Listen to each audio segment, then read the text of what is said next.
ఇదేమిటి? నాకు పుట్టిన బిడ్డ ఇలా మనిషి రూపంలో ఉన్నాడు.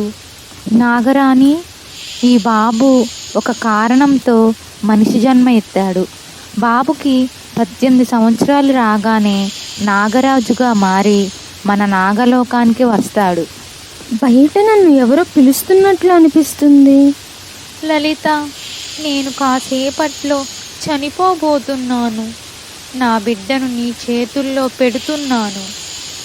18 సంవత్సరాలు వచ్చే వరకు క్షేమంగా చూసుకో. అలాగే నాగమాత, ఈ రోజు నుండి ఈ బాబుని నా కన్న బిడ్డలా చూసుకుంటాను. ఈ రోజు నుండి నేనే నీకు అమ్మని. వర్షం తగ్గాక మన ఇంటికి వెళ్దాం, సరేనా?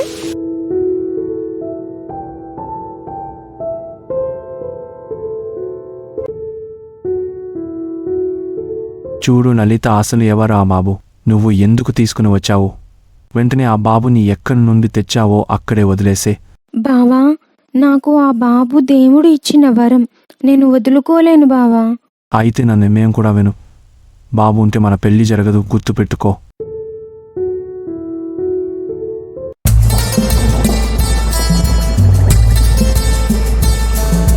అంటే నాగమాత బాబుకి రక్షణగానే ఉంటున్నారా?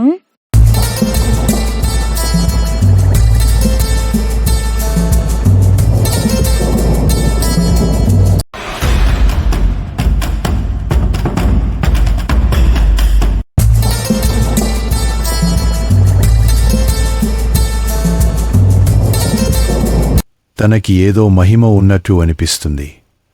ఆ సర్పాలు ఆ బాబుని ఏమీ చేయకుండా తనతో ఆడుకుంటున్నాయి. ఏంటి ఈ వింత? తెలుసుకోవాలి.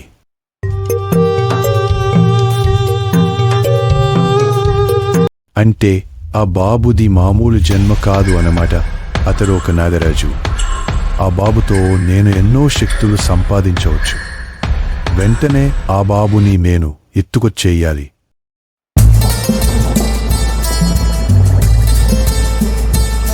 ఇప్పుడే పూజ చేసి ఆ బాబుని నా దగ్గరికి తెచ్చుకుంటాను.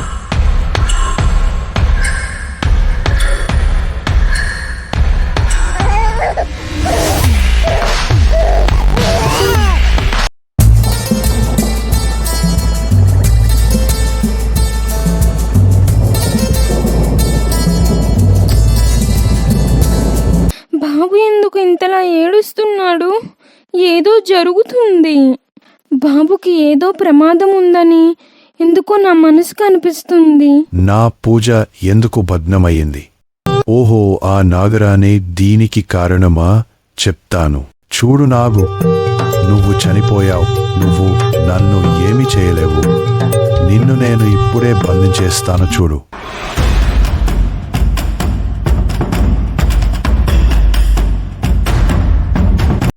బాబు, బాబు, ఎవరు నువ్వు? నా బాబుని ఎందుకు తీసుకెళ్తున్నావు? మర్యాదగా నా బాబుని నాకు ఇచ్చేసే.